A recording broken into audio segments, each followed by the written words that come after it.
you.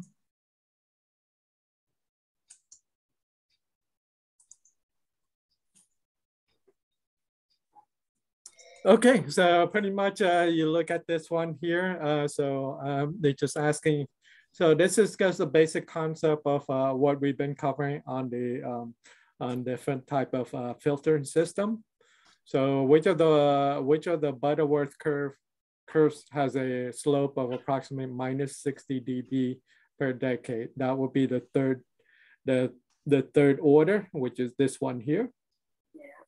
Okay, so you take the 3 times 20, that's how you get the negative 20 dB. So the answer is C, as in Charlie for number 1.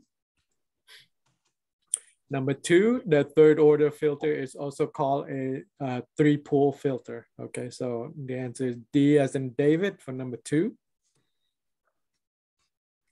Okay, number 3, a low pass filter attenuate the frequency in the stop band. So therefore, anything that is way after this, after the critical point from here to here, is your stop band. Okay. So the answer is B, as in Bob, for number 3. Okay.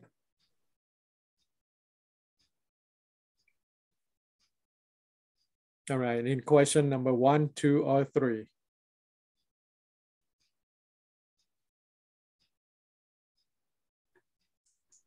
Okay, no question. Next set. Okay, so number 4, which filter has the sharpest roll off in the curves shown? Okay, so the one that look like the one that sharpest roll off. So this red one is the one that sharpest roll off. Okay, so the one the red one is the chef. Okay, so the answer is C, as in Charles, for number 4. Okay. Number 5, based on the curves shown, the advantage of chef filter over the other is it's mainly a stop band. It's the best one at the stop band. Okay, so pretty much the stop band. So B, as in Bob, for number 5. Okay, number 6, if a Butterworth high pass filter has minus 60 dB per decade slope in its stop band, how many lead network 1 pole does it have? Okay, so you got, okay, when you have 1 pole, that means minus 20 dB. 2 pole would be, minus 40 dB. 3 poles would be negative 60 dB. So the answer is C, as in Charles, for number 6. Yes.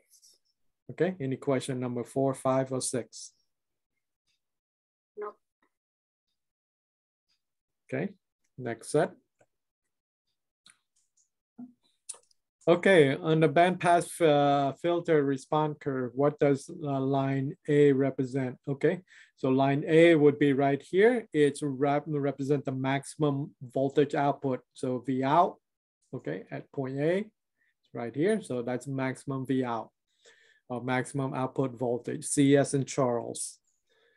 Okay, for number 8, at what point does the line E intersect response curve? Okay, point E right here, it's at the upper cutoff point. So right here, upper cutoff, or the upper 3B point. Okay, so the answer is B, as in Bob, for number 8. Okay, number 9, a bandpass filter has a frequency response characteristic of it has both a low pass and a high pass. As you can see on this side here, it will look like it's more like a low pass. From here, it looks like a high pass. So it's combination of low and high pass. So the answer is C, as in Charles, for number 9. Okay, any question number 7, 8, or 9? No. Okay, next set. Okay, what determined the high frequency cutoff of an op-amp high pass filter? Okay, mainly you look at mainly the band pass limitation. So you got to look like from here to here is your path, from here to here is your path band. Anything else will be a cutoff. Okay, so mainly Okay, so mainly the limitation of your passband, certain amount of point that's getting passed through. So the A as an atom for number 10. Number 11, an ideal high pass filter has, okay, so this is represent an ideal right here. You have a square. So you have something that you got your high clear signal and suddenly comes in here, cut off. And so you got cut off here and then you got cut off here. So so it has a high infinite dB dB per decade slope in the stop band, a flat pass band response. Okay, and no high cutoff frequency, so it continue on and on the high side. So the answer is D as in David for number 11. Number 12, compared to curve A, curve B has a. Okay, so curve A is this one here. Look like it has a very big band pass.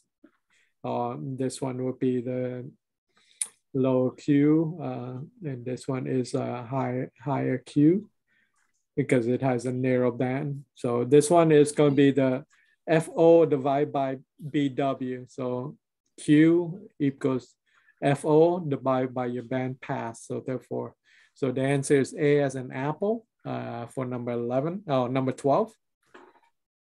So any question number 10, 11, or 12? Okay, no question, next step. Okay, what is the Q factor of the band pass filter whose response is shown? Okay, so you got right here. Okay, so you got F0 divided by BW. Okay, so there BW is same thing as FQ minus F1, the upper frequency minus lower cutoff frequency.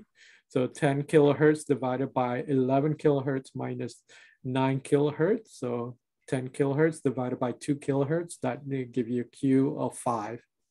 Okay, so the answer is A as an atom for number 13.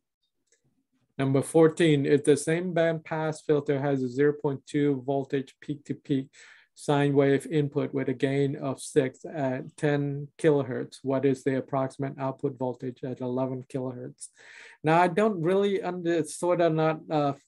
not really totally understand about this question here. So, but this is how, so this is, if it's the answer to be interpreted this way, it had to be V out max equals your gain times your V in.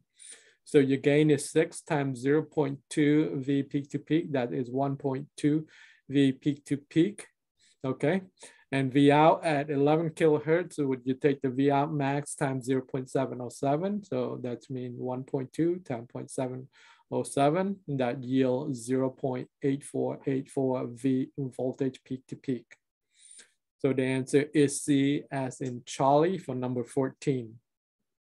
Hopefully I interpret that correctly.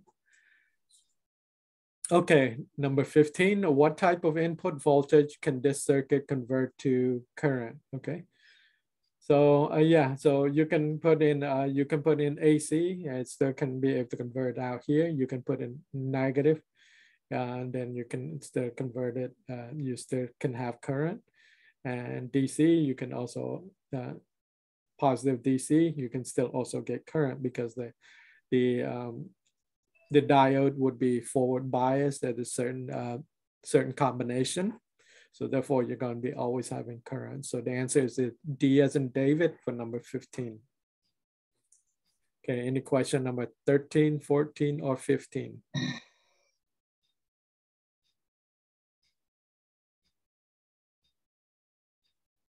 No question? Okay, next set. Okay, 16, which full wave bridge rectifier diode conduct when the input signal is negative DC? Okay, so you have negative DC, you have, so let me see. So this one right here, this one had to be positive because forward bias. So negative side would be here and 0 would be here. So this one is turned on and this one will be turned on. So 2 and 3. So the answer is C as in Charles for number 16. Number 17, the circuit is calibrated for 1.0 milliamps output with a positive 5 volt DC input voltage. What is the input voltage for 0.5 milliamps output? Okay. So if we put in, so we got 1 milliamps out here.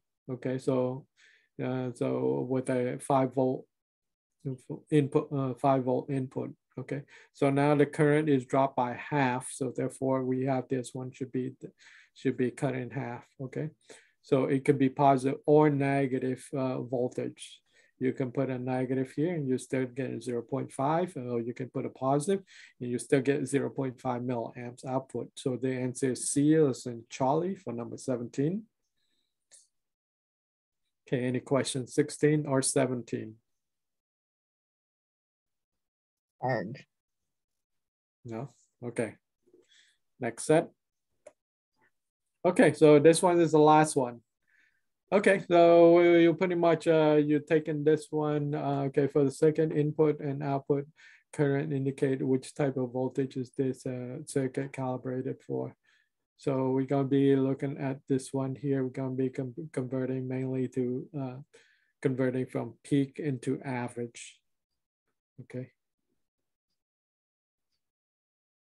So you can calculate that. So you can calculate that and then be able to do it. So the answer is D, as in David, for this circuit combination. Okay, any question on 18?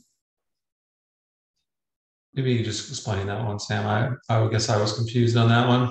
Okay, Mr. Pham, can you explain this one? I'm sort of not follow this one either. What is it? For the input voltage, output current indicate Yes. which type of voltage is the circuit calibrated for. Okay, now what the input supposed to be? Look like they could put 1 volt peak. Okay, and now the current will be 0.318 milliamp. Yes. Okay, so basically you need to do calculation average. Okay. You know the formula to calculation the average current of voltage. Is it average because of the bridge rectifier? Is that why, or is it I believe we get normally you can get a peak to peak. You get a peak, you get a VIMS, you get a V average. So what's the formula for V average?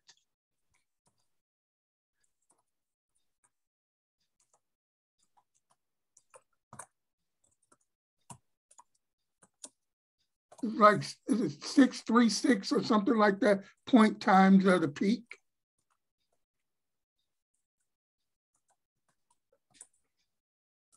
I guess I'm just not sure how to understand why it's calibrated. What means it's calibrated for average versus, in this case, it shows 1 voltage peak or 1 volt peak.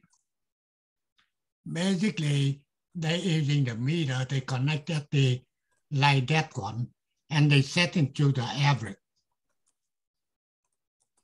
So that's why they get that number. Okay. I think another piece of confusion, Mr. Pham, is most of the time in the class, we have not been dealing with average. Yeah, We've we're been not dealing with peak to peak, not peak or RMS. Yeah, we're not deal with the average.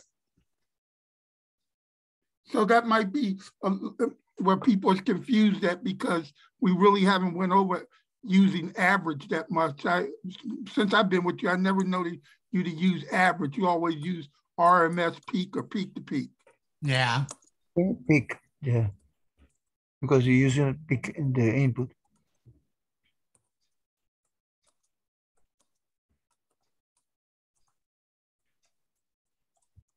But in any event, average is, I don't know if I have the number right, it's like 0.637 or 6 times, but it's times the peak.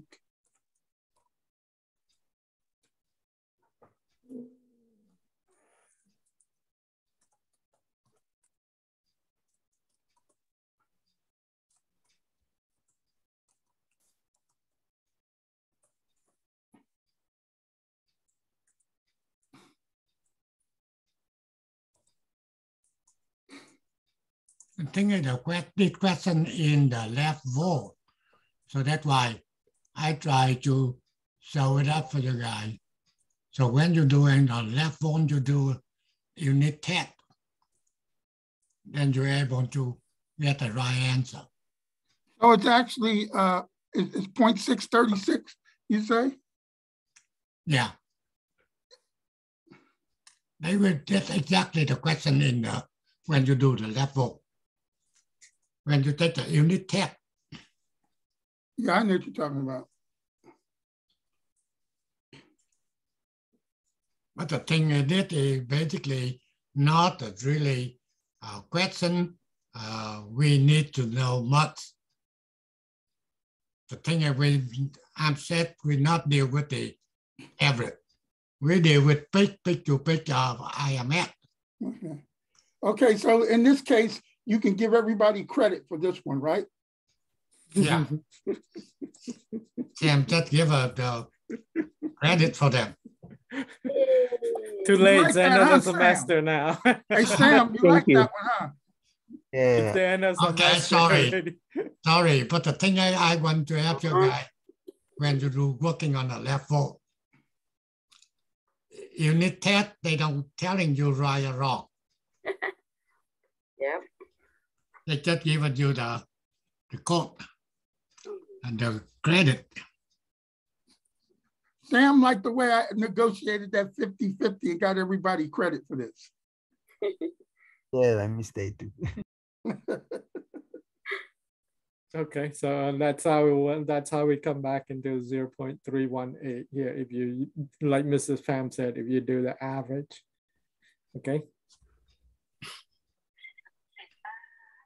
Everybody right. Mr. Sam, the input is voltage and the output is milliamp. Yeah, it will be in milliamps because we're going to be converting. It's going to go through the resistor, and we don't know the value of the resistor, but Yeah. in order for it to be output, in order to output this amount, it has to be an average input. If you use RMS, it's going to be 0.707 times the V peak. Okay. But if this is the answer, you suppose that the resistance is 1 ohm only. What do you mean, no 1 ohm? Because if the voltage is 0.318, the answer was written as a current, milliamps. Well, you're going to have the current that's going to be flowing through this one and this one. So the flowing through the diode. Okay, both two diodes. But we don't have the value of the resistance. Correct. It's 1K. You don't see it on the chart? Correct. 1K, not 1 ohm. Correct.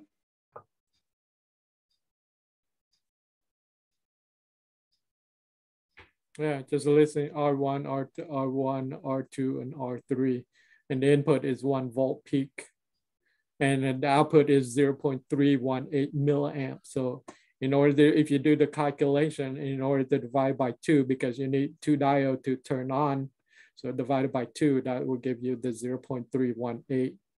Taking the V out average here divided by 2, that would be 0.318. Okay. If we use 0.7, it would be 0.707, it would be different. So we got, let me see if that, so 0.707 divided by 2, that will give us a 0.3535 milliamps if we use an RMS. Okay. And then if we use peak, it would be peak. Peak would be the same thing as 1 volt divided by 2. It'd be 0.5 milliamp. Okay, so that's why the number at the output here, the way it is, and we have to use the V out as average. So therefore, it's an average for the circuit.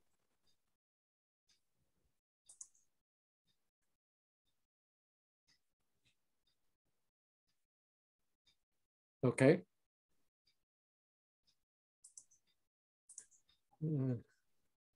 Why divide by 2? Why divided by 2? Because you got the 2 diode that is working in parallel. And then when you have when 2 resistor in parallel, it's going to 2 diode is in parallel, so you're going to divide it by the current divided by 2. So that way you know which current one current is going through one diode and the other one current going through the other diode.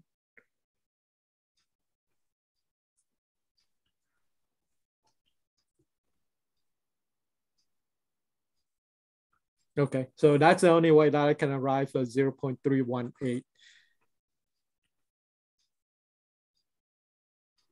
Okay, thank you. Okay, so okay, so pretty much that's pretty much it. So any other question and concern?